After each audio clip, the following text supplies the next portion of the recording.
problema 6 de la práctica requiere determinar los flujos volumétricos para cada una de las tuberías que compone la red de tuberías presentada en la figura.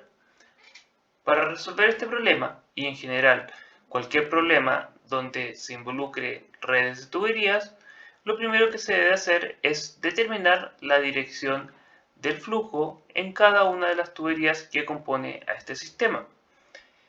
Esto se deberá hacer de manera iterativa, ya que no existe ninguna indicación definitiva que determine esta dirección. Sin embargo, existen pistas que nos podrán ayudar para establecer nuestra condición inicial o las direcciones que corresponderían a nuestro sistema con su correspondiente condición inicial, y acercarnos también a una condición final que quizás podría corresponder a nuestra condición inicial. En este ejemplo podemos notar de que tenemos un flujo de entrada a la izquierda arriba y flujos de salida que en general van hacia la derecha y hacia abajo. Por lo que, como una primera aproximación, podríamos establecer de que los flujos tenderán a ir hacia la derecha y hacia abajo. Siguiendo esta primera aproximación, tendremos que todos los flujos que son horizontales serán hacia la derecha, mientras que los flujos que son verticales serán hacia abajo.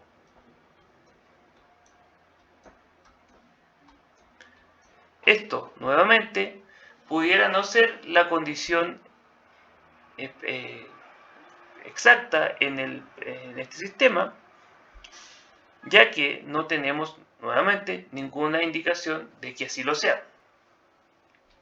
Sin embargo, iremos resolviendo nuestro problema en base a las características que se deben cumplir, y si nuestra solución tiene un sentido físico, podremos establecer de que las direcciones que inicialmente habíamos aproximado serán las correctas.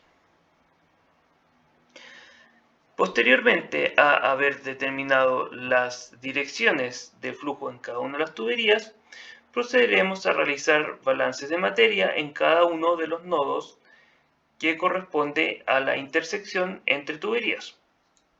En este caso, los nombres de los nodos ya están establecidos, A, B, C y así, y tendremos 9 nodos que corresponde a cada uno de los vértices de los rectángulos que componen a la red de tuberías.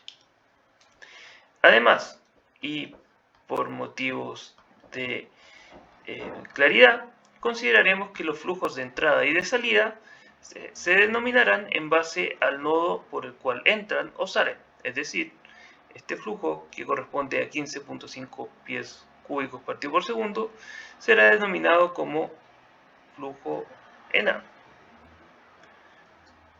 De igual forma, el flujo que sale por el nodo C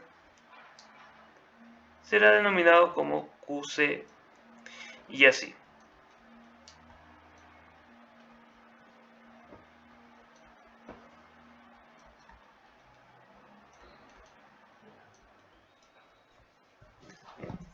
Para cada nodo tendremos que el flujo que entra ha de ser el mismo que sale, ya que estamos estudiando un sistema en estado estacionario, y además tendremos que nuestro flujo es incompresible.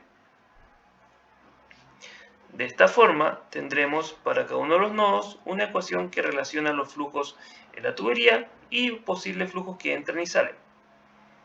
Para el nodo A tendremos que el flujo que entra, o QA, va a ser igual a el flujo que va en la tubería 1 más el flujo que sale por la tubería 3.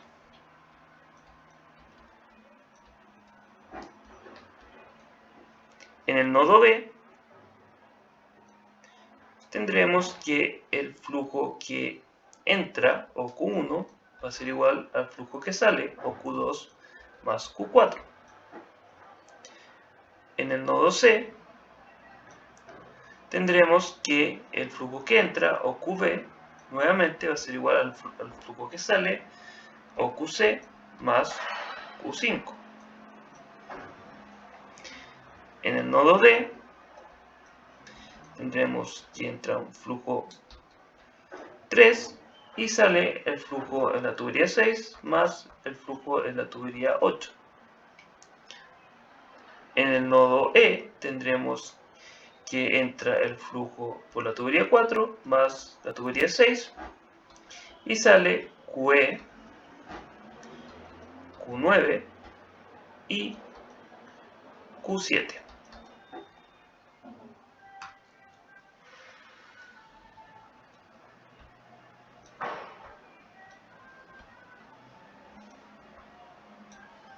En el nodo F tendremos que entra Q7, Q5 y sale QF y Q10. En el nodo G tendremos que entra Q8 y sale QG y Q11.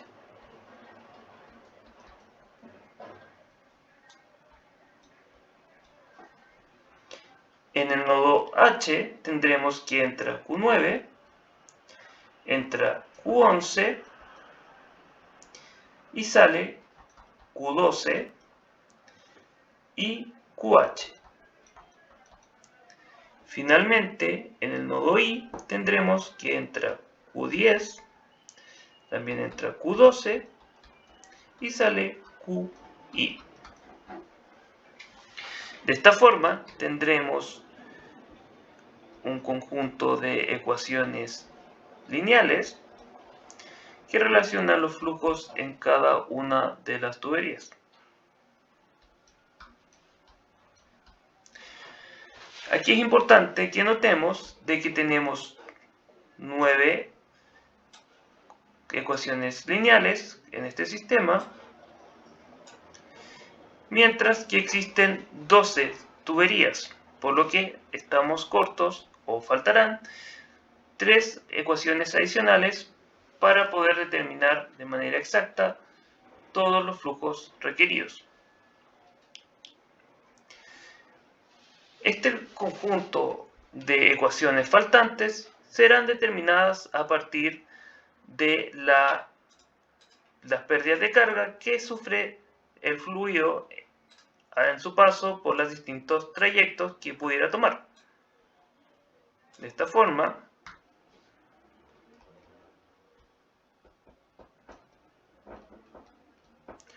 consideraremos un primer loop cerrado, el cual inicia por el nodo A y finaliza en el nodo E. Y aquí recordemos de que el flujo toma las siguientes direcciones. Adicionalmente, debemos recordar de que cada nodo tiene una altura o carga de presión única, por lo que, independiente el trayecto que siga nuestro fluido, si parte de un punto en específico y termina en otro nodo, la pérdida de carga que sufre este fluido, independiente de cuál es el trayecto, ha de ser la misma. De esta forma, si tomamos el siguiente trayecto que considera la tubería 1 y posteriormente pasa por la tubería 4, que uniría el nodo A con el nodo E, tendremos una pérdida de carga que será igual a la pérdida de carga que corresponderá al trayecto que corresponde a la tubería 3, posteriormente pasando por la tubería 6. Por supuesto, esto será válido solo si las direcciones que nosotros habíamos aproximado son correctas. En caso de que, por ejemplo, tuviéramos una dirección distinta, por ejemplo, en vez de que tuviéramos una dirección en la tubería 6 hacia la derecha y en realidad fuera hacia la izquierda, tendríamos que considerar, en vez de que el trayecto va del nodo A al nodo E, el trayecto ha de terminar en el nodo D. Bien. Ya que todavía estamos trabajando con nuestra primera aproximación, por supuesto hemos de considerar las direcciones que habíamos determinado inicialmente. Bien, de esta forma, y sabiendo que las pérdidas de carga que sufrirá nuestro fluido al pasar del punto A al nodo E son las mismas independiente de cuál sea el trayecto que sigue, tenemos que las pérdidas de carga en la tubería 1 más las pérdidas de carga en la tubería 4 serán iguales a las pérdidas de carga en la tubería 3 más las pérdidas de carga en la tubería 6. Es importante notar de que en este ejemplo no consideraremos pérdidas de carga menores, ya que no son establecidas, y también dada que la longitud de las tuberías se encuentra alrededor de 10 elevado a 3 metros, estas quizás pudieran ser despreciadas. Esta ecuación que acabamos de terminar corresponderá a la ecuación número 10 de nuestro sistema de ecuaciones no lineales. Adicionalmente, y recordando nuevamente cuáles son las direcciones que seguirá nuestro fluido en el paso por esta red, podemos determinar un par de ecuaciones adicionales. Por ejemplo, si iniciamos nuevamente en el punto A y nos movemos hasta el punto F, tendremos tres posibles trayectos. Uno que pasa por la tubería 3, sigue por la tubería 6 y finaliza en la tubería 7. Otro que pasa por la tubería 1, continúa por la 2, la 5 y llega a su destino. Y un tercero que pasa por la tubería 1, luego por la tubería 4 y finalmente por la tubería 7. En base a estos tres trayectos, por supuesto, podremos generar relaciones con las pérdidas de carga al combinar estos tres trayectos y igualar esta pérdida de carga que sufriría nuestro fluido por el paso a través de las distintas tuberías. En particular, consideraremos la pérdida de carga que corresponderá al paso por la tubería 3, luego 6 y 7, demarcado en celeste, y la tubería 1, 2 y 5, demarcado en azul. De esta forma tendremos que la pérdida de carga de la tubería 3 más las pérdidas de carga de la tubería 6 más las pérdidas de carga de la tubería 7 serán iguales a las pérdidas de carga de la tubería 1, 2 y 5, que corresponderá a nuestra ecuación número 11 de nuestro sistema de ecuaciones no lineales. Finalmente nos faltará una sola relación, y para este ejemplo consideraremos el siguiente trayecto demarcado en celeste. Y aquí nuevamente hemos de recordar de que habíamos establecido que la dirección de flujo será siempre hacia abajo o hacia la derecha, y eso sí había sido nuestra primera aproximación. De igual forma consideraremos un segundo trayecto que corresponde a el trayecto demarcado en azul oscuro, que une los puntos A y punto I. De esta forma tendremos para el trayecto demarcado en celeste que las pérdidas de carga en la tubería 3, 8, 11 y 12 han de ser iguales a las pérdidas de carga a la suma de las pérdidas de carga en la tubería 1, 2, 5 y 10. la cual corresponderá a nuestra 12ª ecuación de nuestro sistema de ecuaciones no lineales. Ya habiendo determinado las 12 ecuaciones que componen a nuestro sistema de ecuaciones no lineales, podemos proceder a resolver este sistema mediante métodos numéricos. Para este ejemplo, y utilizando las ecuaciones establecidas, además de las direcciones indicadas previamente, obtendremos los siguientes resultados. Es importante notar de que en este caso todas las velocidades obtenidas tienen valores positivos, no nulos, lo cual es un indicio de que las direcciones de flujo que inicialmente habíamos establecido correspondían a las direcciones de flujo correctas para este ejemplo. En caso de que alguna de las velocidades obtenidas pudiera tomar un valor negativo, esto es un indicio de que la dirección para esa velocidad en particular pudiera ser opuesta a la que inicialmente se había aproximado. De igual forma, si la velocidad toma un valor nulo, es posible también de que la velocidad o la dirección de la velocidad del flujo debiera ser contraria a la que habíamos indicado inicialmente. Finalmente, si nuestro sistema o nuestro método empleado para resolver este sistema de ecuaciones no lineales no converge, tendremos otro indicio de que quizás alguna de las direcciones de flujo que habíamos indicado inicialmente pudiera estar equivocada.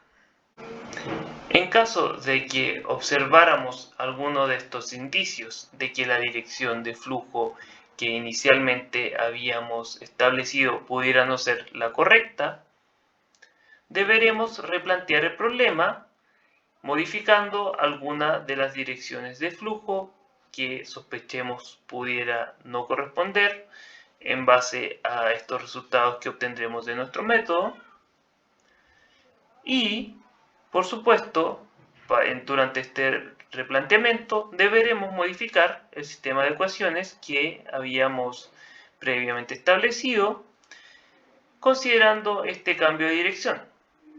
Por ejemplo, en este caso, si se hubiera dado la situación de que la velocidad en la tubería 6 pudiera tomar un valor negativo, si consideramos nuestra dirección inicial hacia la derecha, deberemos considerar nuevamente que esta dirección pudiera tener un valor opuesto, en este caso hacia la izquierda, y deberemos corregir todas las ecuaciones que contienen a esta tubería. En particular, en el nodo D, debiéramos considerar de que el flujo que entra será, para este caso en particular, Q3 más Q6 y el flujo que sale será Q8. Lo mismo para el nodo E, donde en este caso tendremos que Q6 será un flujo que sale y no un flujo que entra. Además, deberemos modificar las ecuaciones que habíamos establecido que relacionan las pérdidas de carga, ya que si en este caso tenemos que el flujo va hacia la izquierda en la tubería 6, claramente nuestro flujo no podrá seguir este trayecto,